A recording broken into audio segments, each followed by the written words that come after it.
আরে দরজাটা লাগিয়ে দাও।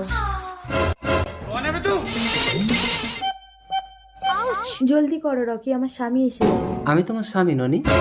এ কি রাহুল, তুমি হঠাৎ কাজ থেকে বাড়িতে আসলে? তার মানে তুমি কি আমাকে পাহারা দিচ্ছ? না ননি, আজ তোমার জন্মদিন, তাই এই উপহারটা আমি তোমাকে দিতে এলাম। বিয়ের পর থেকে আমি তোমাকে কোনোদিন টাচ করতে দেইনি, অথচ আমি যাকে সবকিছু দিয়েছি সে আমাকে উইশ করলো না। আরে ও তো একটা চোর। দাঁড়াও রাহুল, কে এসছে আমি দেখছি। তুমি এখানে বসো, আজ আমি তোমাকে স্বামীর অধিকার দেব। কি ব্যাপার পুলিশ? এটা কি রাহুল মন্ডলের বাড়ি? হ্যাঁ, কেন, কি হয়েছে স্যার? এই মানিব্যাগটা কার? স্যার, এটা তো আমার স্বামীর মানিব্যাগ। আপনি আমার সাথে চলুন, আপনার স্বামী গাড়ি অ্যাক্সিডেন্টে মারা গেছে। দাঁড়ান, গাড়ির চাকায় পিষিয়ে গেছে, মুখ চেনা যাচ্ছে না, বডি আইডেন্টিফাই করতে হবে, তাড়াতাড়ি আসুন। রাহুল তো ঘরে गया।